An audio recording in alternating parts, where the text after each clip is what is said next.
ஸ்ரீவில்லிபுத்தூர் அருகே நகையை கொள்ளையடித்த இளைஞரையும் உடந்தையாக இருந்த அவரது தாயாரையும் போலீசார் கைது செய்தனர். ஸ்ரீவில்லிபுத்தூர் ஆண்டான்புரம் பகுதியைச் சேர்ந்த காளிராஜ் என்கிற இளைஞர் அப்பகுதியில் உள்ள பூதாட்டின் வீட்டிற்குள் நுழைந்து அவரது 11 சவரன் தங்க நகையை கொள்ளையடித்துள்ளார்.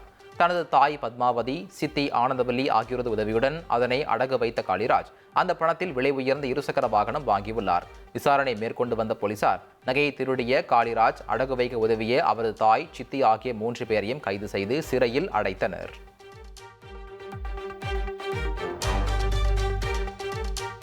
திருச்சி விமான நிலையத்தில் தங்கக்கட்டிகளும் வெளிநாட்டு பணங்களும் சுங்கத்துறை அதிகாரிகளால் பறிமுதல் செய்யப்பட்டன. திருச்சி விமான நிலையத்தின் கழிவறையில் கேட்பாரற்றி கிடந்த பையில் சுங்கத்துறை அதிகாரிகள் சோதனை செய்தனர். அதிலிருந்த 79 லட்சம் ரூபாய் மதிப்பிலான 985 கிராம் எடையுள்ள 2 தங்கக்கட்டிகள் பறிமுதல் செய்யப்பட்டன. அதேபோல இலங்கை செல்லவிருந்த பயணியின் உடைமைகளில் இருந்து சுமார் 4 லட்சம் ரூபாய் மதிப்பிலான இந்திய மற்றும் வெளிநாட்டு ரூபாய் நோட்டுகளை அதிகாரிகள் பறிமுதல் செய்தனர். பீர் குடித்தே ஆக வேண்டும் என இருந்த குடிமகன்கள் சிலர் திருவள்ளூர் மாவட்டம் மத்தூர் பகுதியில் உள்ள அரசு டாஸ்மாக் மதுபான கடையின் சுவரில் துளையிட்டு உள்ளே நுழைந்த சம்பவம் அதிர்ச்சியை ஏற்படுத்தியுள்ளது. 6 மது பீர் பாட்டிலை மூக்கு முட்ட குடித்துவிட்டு 5000 ரூபாய் பணத்தையும் மர்ம நபர்கள் திருடிச் சென்றனர். இதுகுறித்து வழக்கு பதிவு செய்த திருத்தணி போலீசார் மர்ம நபர்களை வலை வீசி தேடி வருகின்றனர்.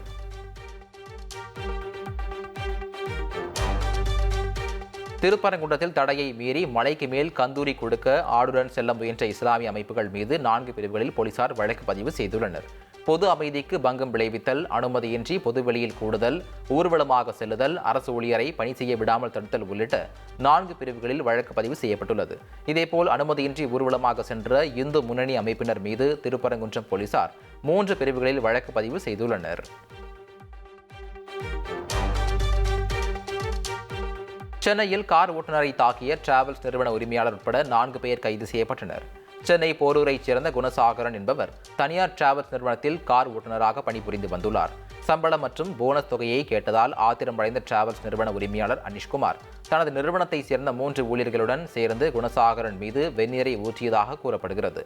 இது தொடர்பான புகாரில் வழக்கு பதிவு செய்த போலீசார் 4 பேரையும் கைது செய்தனர்.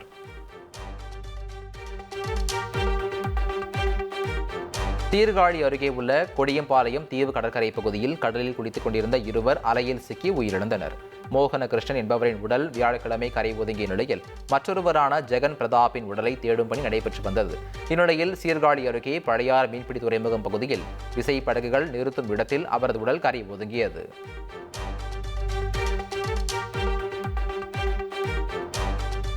கடலூர் மாவட்டம் விருத்தாச்சலத்தில் சாலை விபத்தில் சிக்கிய குமார் என்ற இளைஞரின் தொடையில் மாட்டிக்கொண்ட 5 அங்குல அளவுள்ள ஆக்சிலேட்டர் இரும்பு ராட் ஒன்று 20 மணி நேரத்தில் அகற்றப்பட்டது.